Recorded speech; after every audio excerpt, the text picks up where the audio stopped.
Elasticity of demand का video number 4 लेकर चलते हैं बेटा। फर्स्ट वीडियो में इलास्टिसिटी ऑफ डिमांड की डेफिनेशन क्या होती है बेटा, टाइप्स में प्राइस इलास्टिसिटी, इनकम इलास्टिसिटी और क्रॉस इलास्टिसिटी क्या होती है, और सिलेबस के अकॉर्डिंग प्राइस इलास्टिसिटी की डेफिनेशन और फॉर्मूला क्या होता है, उसको कैसे फाइंड करता है, उसकी स्टडी की थी। सेकंड वीडियो में प्राइस इलास्टिसिटी की डिग्री कौन कौन सी होती है, greater than 1, equal to 1, less than 1, infinity और जीरो, यानी perfect elastic, relative high elastic, unitary elastic, inelastic and perfect inelastic demand क्या होती है उसका नॉलेज किया था। थर्ड वीडियो में हमने इलास्टिसिटी को मेजरमेंट कैसे करते हैं, कौन कौन से मेथड थे, फ्लक्स का proportionate method, total expenditure method,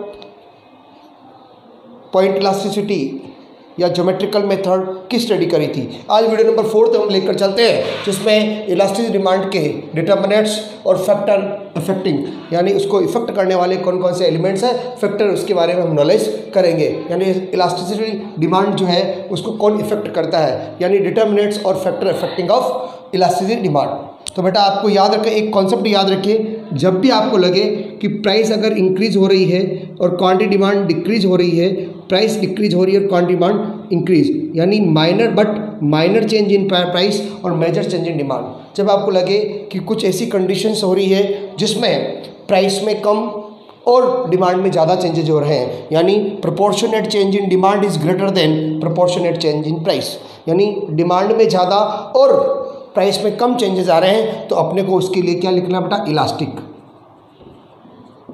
बेटा ये वर्ड याद रखें, जब भी आपको लगे कि proportionate change in demand is greater than proportionate change in price, यानी डिमांड में ज़्यादा चेंजेस हो रहे हैं अकॉर्डिंग टू किसके बेटा, प्राइस में, यानी जिस प्रोपोर्शन में प्राइस में चेंज हो रहे हैं उससे ग्रेटर प्रोपोर्शन में, उससे ज़्यादा प्रोपोर्शन में डिमांड में चेंज आ रहे हैं, तो उसके लिए अपने को क्या लिखना बेटा, इलास्टिक।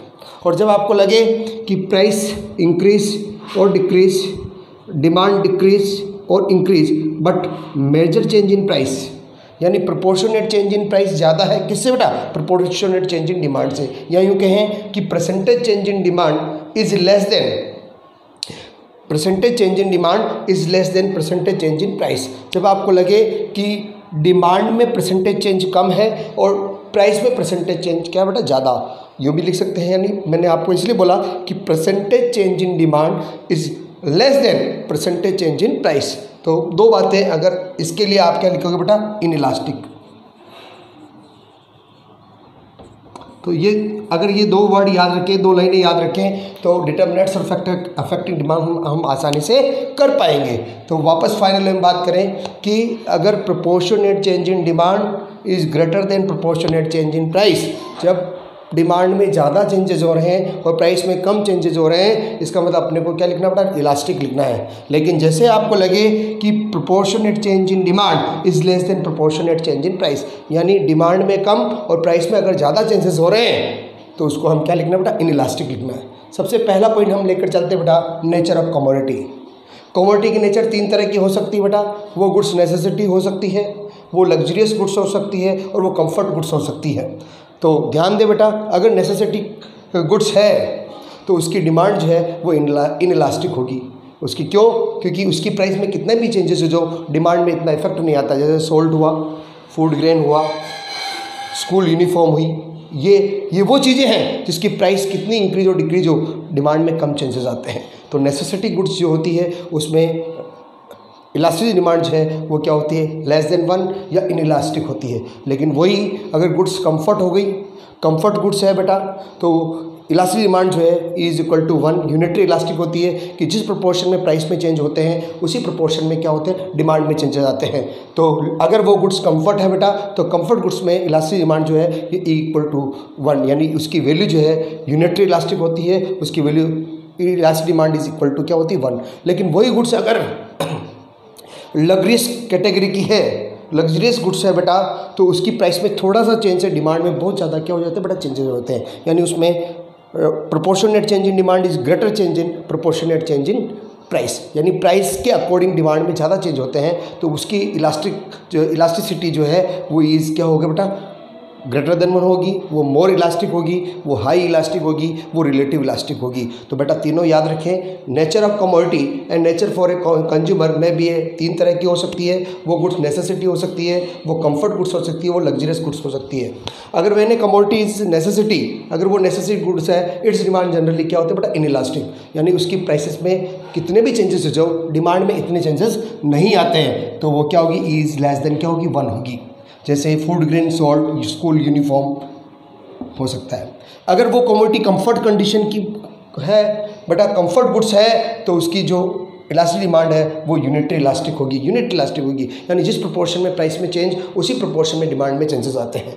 लेकिन वही गुड्स जो है वो लग्जरियस है, तो लग्जरीज गुड्स जो होती है, लग्जरी गुड्स जो होती है उसमें माइनर चेंज इन प्राइस होता है और major change in demand. Price में थोड़ा सा चेंज होने पर डिमांड में बहुत ज़्यादा चेंजेस आ जाते हैं बेटा, तो उसको हम क्या कहते हैं बेटा, मोर इलास्टिक लिख सकते हैं, इलास्टिक लिख सकते हैं, यानी उसकी वैल्यू जो होती है इज़ ग्रेटर देन क्या होती है, 1, जिसमें गोल्ड, सिल्वर, इस तरह से हमें ध्यान रखना। लेकिन फाइनली हमें ध्यान दें कि नेचर ऑफ कमोडिटी 3 तरह की, कौन कौन सी, नेसेसिटी, कंफर्ट्स और लग्जरियस। अगर नेसेसिटी है तो इलास्टिक डिमांड जो है लेस देन 1 होगी, अगर वह कंफर्ट गुड्स है तो इक्वल टू क्या होगी बेटा, 1 होगी। और इसी तरह से अगर वह लग्जरियस गुड्स है तो इलास्टिक डिमांड जो है वो ग्रेटर देन क्या होगी, 1 होगी। हम लेकर चलते हैं availability of the substitute. Market में सब्स्टिट्यूट गुड्स कितने अवेलेबल है, किसी गुड्स के सब्स्टिट्यूट कितने हैं।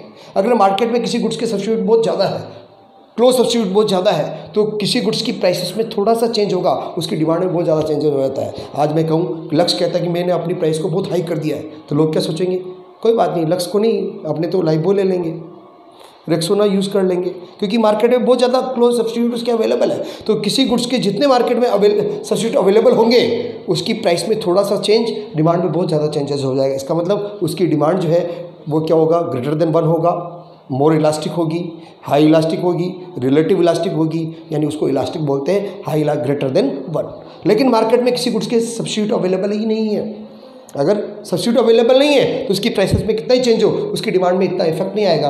पेट्रोल की बात करूँ, पेट्रोल की प्राइस हाई हो या लो हो, लेकिन डिमांड उनको चाहिए वो उतनी चाहिए, क्योंकि उसका मार्केट में सब्स्टिट्यूट अवेलेबल नहीं है। तो जब किसी गुड्स के सब्स्टिट्यूट मार्केट में अवेलेबल नहीं है बेटा, तो उसकी डिमांड क्या होगी, लेस देन 1 होगी, इन इलास्टिक होगी। तो बेटा सेकंड पॉइंट लेके चले हम, अवेलेबिलिटी ऑफ द सब्स्टिट्यूट, यानी demand for those commodities which have large number of close substitute, जिसके मार्केट में बहुत ज़्यादा सब्स्टिट्यूट है, आर रिलेटिवली मोर इलास्टिक, वो मोर इलास्टिक होगी, because more choice is available for the consumer, क्योंकि कंज्यूमर के लिए मोर चॉइस होती है कि ये नहीं ये ले लेंगे, ये नहीं ये ले लेंगे। तो बेटा याद रखो, मैंने अभी बताया था आपको कि अगर प्राइस में कम और डिमांड में ज़्यादा चेंज होते हैं तो वो क्या होती है बेटा, इलास्टिक, ग्रेटर देन क्या होती है, 1 होती है। लेकिन कमोडिटीज हैव नो और लेस सब्स्टिट्यूट, अगर कमोडिटी जो है वो या तो सब्स्टिट्यूट रखती नहीं है या बहुत ही कम सब्स्टिट्यूट रहती है, तो है इन इलास्टिक डिमांड, उसकी डिमांड क्या होगी, इन इलास्टिक होगी, लेस देन 1 होगी। जैसे मैंने अभी एग्जांपल दिया था किसका बेटा, पेट्रोल का। तो सेकंड पॉइंट कंप्लीट हुआ। फर्स्ट आपका नेचर ऑफ कमोडिटी था, second point availability of the substitute था, थर्ड पॉइंट लेके चले डिफरेंट यूजेस ऑफ कमोडिटी। अगर किसी कमोडिटी के लार्ज नंबर ऑफ यूजेस हैं, डिफरेंट यूजेस हैं, तो उसकी प्राइस में थोड़ा सा चेंज आएगा, उसकी डिमांड बहुत ज़्यादा क्या हो जाएगी, चेंज हो जाएगी। जैसे मिल्क की बात करें, आज मिल्क की रेट बहुत ज़्यादा लो हो जाए या मिल्क में थोड़ी सी प्राइस डिक्रीज हो जाए, तो उसके डिफरेंट यूजेस हैं, मैनी यूजेस हैं, तो लोग क्या सोचेंगे, यार आज सस्ता है, उसकी डिमांड को क्या कर दो, इंक्रीज़ कर दो। इलेक्ट्रिसिटी की बात करें, प्राइस अगर इलेक्ट्रिसिटी की रेटें बहुत हाई हो गई तो लोग उसके यूजेस को धीरे धीरे क्या कर देंगे, कम कर देंगे। लेकिन प्राइस बहुत लो हो गई तो उसके यूजेस को क्या कर देंगे, बढ़ा देंगे, कि मेन्यू यूजेस है। तो जिस गुड्स के यूजेस, डिफरेंट यूजेस बहुत ज़्यादा हैं, उसकी डिमांड क्या होगी, मोर इलास्टिक होगी, हाई इलास्टिक होगी, ग्रेटर देन 1 होगी। लेकिन जिसके डिफरेंट यूजेस नहीं है तो उसकी प्राइस में कितना भी चेंज हो, डिमांड में इतना चेंज नहीं आता है। मैंने कहा यार कि यूनिफॉर्म बहुत सस्ती मिल रही है, तो लेने वाला कम ही लेगा, जितनी चाहिए उतनी ही लेगा। इसका मतलब क्या बेटा, तो ध्यान दें कि different demand for a commodity which have various और large number of uses, generally क्या होगा बेटा, इलास्टिक। तो उसके लार्ज नंबर ऑफ यूजेस है तो इसका मतलब वो क्या होगा, इलास्टिक। लेकिन demand for a commodity which have less number of uses will generally have an in elastic demand, जिसके तो बेटा लास्ट में फाइनल में कहते हैं कि जिस कमोडिटी के डिफरेंट यूजेस जितने ज़्यादा हैं उसकी प्राइस थोड़ी सी कम होगी, डिमांड बहुत ज़्यादा क्या हो जाएगी, चेंज। इसका मतलब वो इलास्टिक होगी। लेकिन डिफरेंट यूजेस नहीं है डिफरेंट यूजेस नहीं है, तो इसकी प्राइस में कितना चेंज हो, उसको जितनी चाहिए उतनी लाएगा, तो डिमांड में इतना चेंज नहीं आता है, तो वो क्या होगी बेटा, लेस इलास्टिक होगी, यानी लेस देन क्या होगी, 1 होगी। तो बेटा याद रखिए 3 पॉइंट अपने पास कंप्लीट हो गए। फर्स्ट आपका था नेचर ऑफ कमोडिटी, सेकंड आपका था availability of the subsidy goods, और थर्ड हो गया आपका डिफरेंट यूजेस ऑफ कमोडिटी। हम फोर्थ पॉइंट लेकर चलते हैं बेटा, proportions of income spent on A commodity, यानी हम कमोडिटी पर इनकम का कितना पार्ट, कितना प्रोपोर्शन स्पेंड कर रहे हैं, खर्च कर रहे हैं। दो तरह से कर सकते हैं, एक तो इनकम का लार्ज पार्ट स्पेंड कर सकते हैं, बड़ा भाग खर्च कर सकते हैं, स्मॉल पार्ट स्पेंड कर सकते हैं। अगर हम अपनी इनकम का बहुत ही स्मॉल पार्ट किसी गुड्स पर क्या कर रहे हैं, खर्च कर रहे हैं, एक्सपेंडिचर कर रहे हैं, स्पेंड कर रहे हैं, तो ऐसी कंडीशन में उसकी प्राइसेस में कितना भी चेंज हो, उसकी डिमांड पे इतना इफेक्ट नहीं आता है। ऐसी गुड्स की डिमांड जो होती है वो इनइलास्टिक होती है, लेस देन 1 होती है। फॉर एग्जांपल मैच बॉक्स 1 रुपये का आता है, इनकम का बहुत ही स्मॉल पार्ट एक्सपेंडिचर हो रहा है, उसकी प्राइस में कितना भी चेंज हो डिमांड में इतना चेंजेस नहीं आएगा। इसका मतलब वो क्या हुई बेटा, इनइलास्टिक। लेकिन अगर हम इनकम का लार्ज पार्ट स्पेंड कर रहे हैं,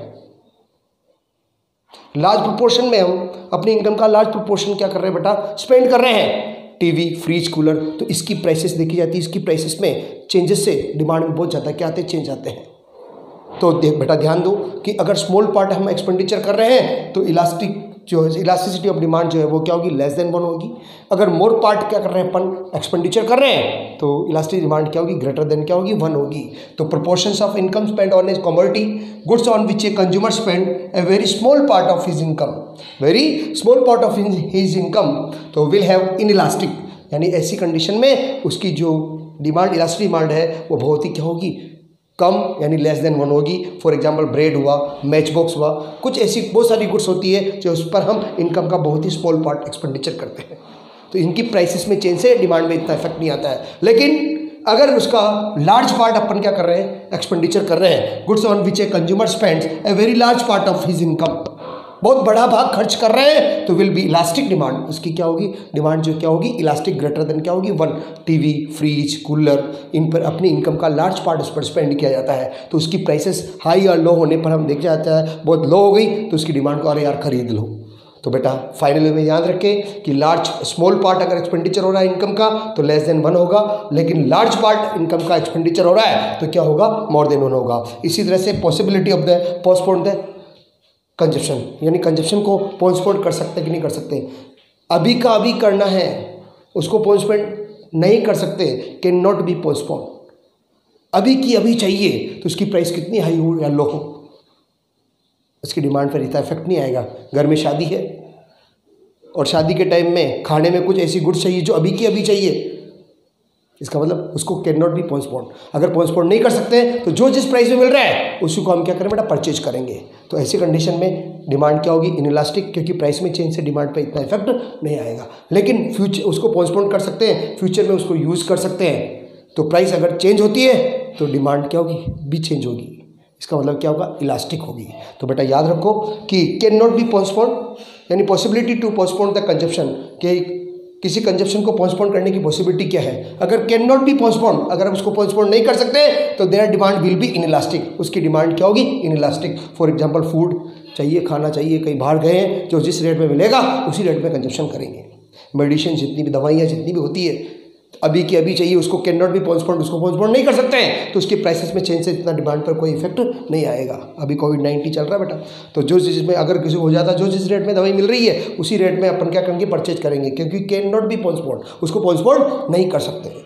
लेकिन can be postpone for future, अगर उसको फ्यूचर के लिए पोस्टपोन कर सकते हैं, फ्यूचर में यूज़ कर सकते हैं, तो उसकी डिमांड जो है विल बी क्या होगी बेटा, इलास्टिक, यानी ग्रेटर देन 1 होगी। एसी टीवी बहुत महंगा हो गया, कोई बात नहीं, थोड़ा सस्ता होगा तब लेंगे।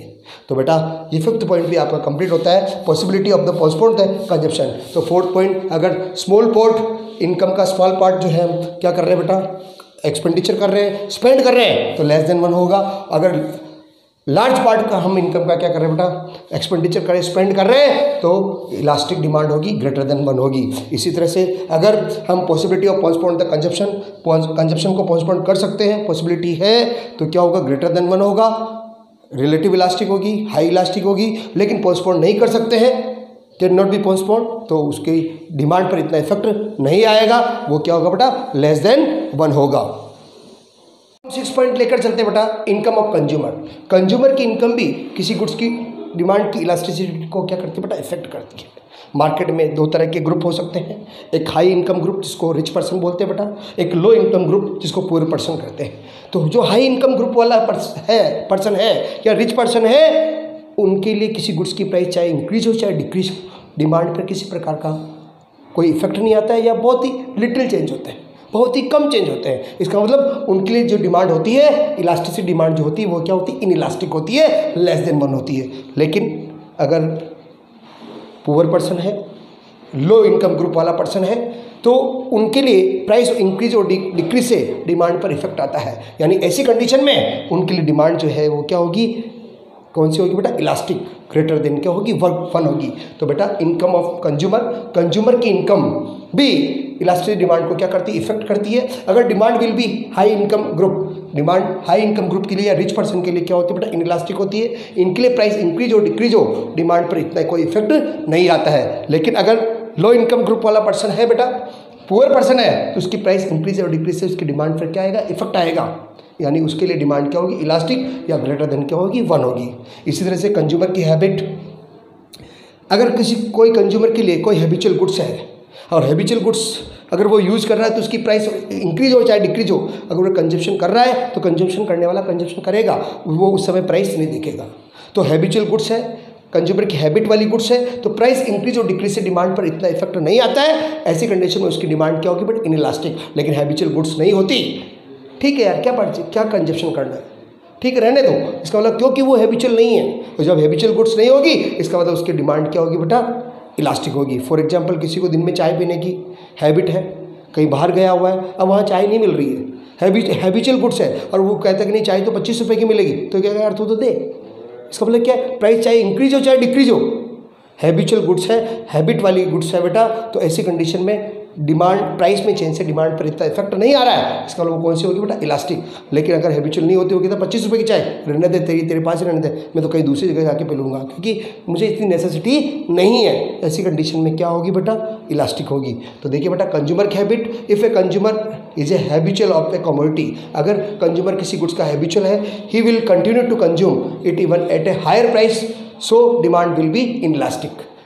यानी प्राइस हाई हो जाए चाहे लो हो जाए, डिमांड क्या होगी, इनइलास्टिक, एंड वाइस वर्सा। अगर हैबिचुअल नहीं होती तो डिमांड क्या हो जाती है बेटा, इलास्टिक हो जाती है। इसी तरह से हम टाइम पीरियड की बात करें, टाइम तो पीरियड एक शॉर्ट रन पीरियड होता है। शॉर्ट रन पीरियड में सप्लाई में can not be changes, supply में कोई चेंज नहीं होता, कोई एडजस्टमेंट नहीं है डिमांड में, जो है उसके अकॉर्डिंग मुझे तो अभी का भी देना है, अभी का भी लेना है, तो डिमांड प्राइस में चेंज से डिमांड पर इतना इफेक्ट नहीं आता है। इसका मतलब वो क्या होगी, इनइलास्टिक। लेकिन लॉन्ग रन पीरियड है, वो एडजस्ट कर सकता है डिमांड में, अगर प्राइस इंक्रीज और डिक्रीज होती है तो डिमांड भी क्या होगी, इंक्रीज और डिक्रीज। तो बेटा ध्यान दो, अगर टाइम पीरियड लॉन्ग पीरियड है, लॉन्गर पीरियड है, तो लॉन्गर पीरियड में वो एडजस्टमेंट कर सकता है, इसका मतलब उसकी डिमांड क्या होगी, इलास्टिक होगी। लेकिन शॉर्ट रन पीरियड है, supply can not be change, वो एडजस्टमेंट नहीं कर सकता है, अगर डिमांड में कोई भी चेंज होता है तो उस समय क्या होगी बेटा, इनइलास्टिक। यहाँ देखो बेटा, time period, demand will be more elastic if it involve longer period of adjustment. लेकिन शॉर्ट रन पीरियड में इनइलास्टिक होगी because supply can not be change completely adjustment with the change in demand. तो बेटा याद रखो कि time period short run period है, supply can not be change, adjustment नहीं हो सकता है, डिमांड में कोई चेंजेस नहीं हो सकता, चाहिए ही चाहिए, अभी का भी चाहिए, तो डिमांड क्या होगी, क्या होगी, इनइलास्टिक, लेस देन 1 होगी। लेकिन लॉन्गर पीरियड है, वो एडजस्टमेंट कर सकता है, तो इसका मतलब क्या होगा बेटा, डिमांड क्या होगी, इलास्टिक या ग्रेटर देन क्या होगी, 1। लास्ट एंड फाइनल एक पॉइंट और चलते हैं, प्राइस लेवल। प्राइस लेवल 3 तरह का हो सकता है, very high price level, very low price level और मिडिल प्राइस लेवल। अगर वेरी हाई प्राइस लेवल है, उसकी डिमांड कौन करता है, रिच पर्सन करता है। रिच पर्सन के लिए प्राइस में इंक्रीज डिक्रीज हो, डिमांड पर कोई इफेक्ट नहीं आता है। वेरी लो प्राइस अगर है तब भी डिमांड पर इतना इफेक्ट नहीं आएगा, मैच बॉक्स वगैरह है, उसकी प्राइस थोड़ी सी बढ़ जाओ या डिक्रीज हो जाओ, डिमांड पर क्या इफेक्ट आएगा। तो ऐसी कंडीशन में डिमांड क्या होगी, इनइलास्टिक। तो वेरी हाई प्राइस हो चाहे या वेरी लो प्राइस हो, डिमांड क्या होगी, इनइलास्टिक या लेस देन 1 होगी। लेकिन मिडिल प्राइस रेंज है, टीवी, फ्रिज, कूलर है, इनकी प्राइस इंक्रीज और डिक्रीज होने पर डिमांड पे क्या होती है, इम्पैक्ट आता है। इसका मतलब वो क्या होगी, इलास्टिक। तो देखो बेटा, अगर हाई प्राइस रेंज है इनइलास्टिक, लो प्राइस रेंज है इनइलास्टिक, लेकिन मिडिल प्राइस रेंज है तो क्या होगा, इलास्टिक। एक पॉइंट और लेकर हम चलते हैं। फॉर एग्जाम्पल मैं कहूँ बेटा टाइट डिमांड। टाइट डिमांड का मतलब है कॉम्प्लीमेंट्री गुड्स, जुड़ी हुई, एक के दूसरे के साथ जुड़ी हुई डिमांड होती है, उसको टाइट डिमांड बोलते हैं बेटा। अगर या कॉम्प्लीमेंट्री गुड्स, अगर एक दूसरे की कॉम्प्लीमेंट्री या तो है या नहीं है। अगर टाइट डिमांड है, जुड़ी हुई, घर में ट्रैक्टर है, डीजल लाना पड़ेगा चाहे पर प्राइस इंक्रीज हो चाहे डिक्रीज हो। कार है, पेट्रोल लाना ही पड़ेगा चाहे प्राइस इंक्रीज हो चाहे डिक्रीज। तो अगर टाइट डिमांड है या कॉम्प्लीमेंट्री गुड्स है, यस, तो बोलो जो इलास्टिक डिमांड है वो क्या होगी, इनइलास्टिक, यानी लेस देन क्या होगी बेटा, 1। लेकिन नहीं है, टाइट नहीं है, जुड़ी हुई नहीं है, कॉम्प्लीमेंट्री नहीं। कॉम्प्लीमेंट्री गुड्स मैंने बताया था कि कॉम्प्लीमेंट्री गुड्स क्या होता है, यूज टुगेदर, दोनों का एक साथ यूज होता है। तो अगर कॉम्प्लीमेंट्री नहीं है बेटा तो बोलो डिमांड क्या होगी बेटा, इलास्टिक, इज ग्रेटर देन क्या होगा, 1, इलास्टिक। तो बेटा लास्ट में हम बात करें, 6 पॉइंट हमने लिया कि अगर हाई रेंज वाला है, रिच पर्सन है, तो डिमांड क्या होगी बेटा, इनइलास्टिक होती है। लेकिन लो रेंज वाला पर्सन है या पुअर पर्सन है तो डिमांड क्या होगी, इलास्टिक।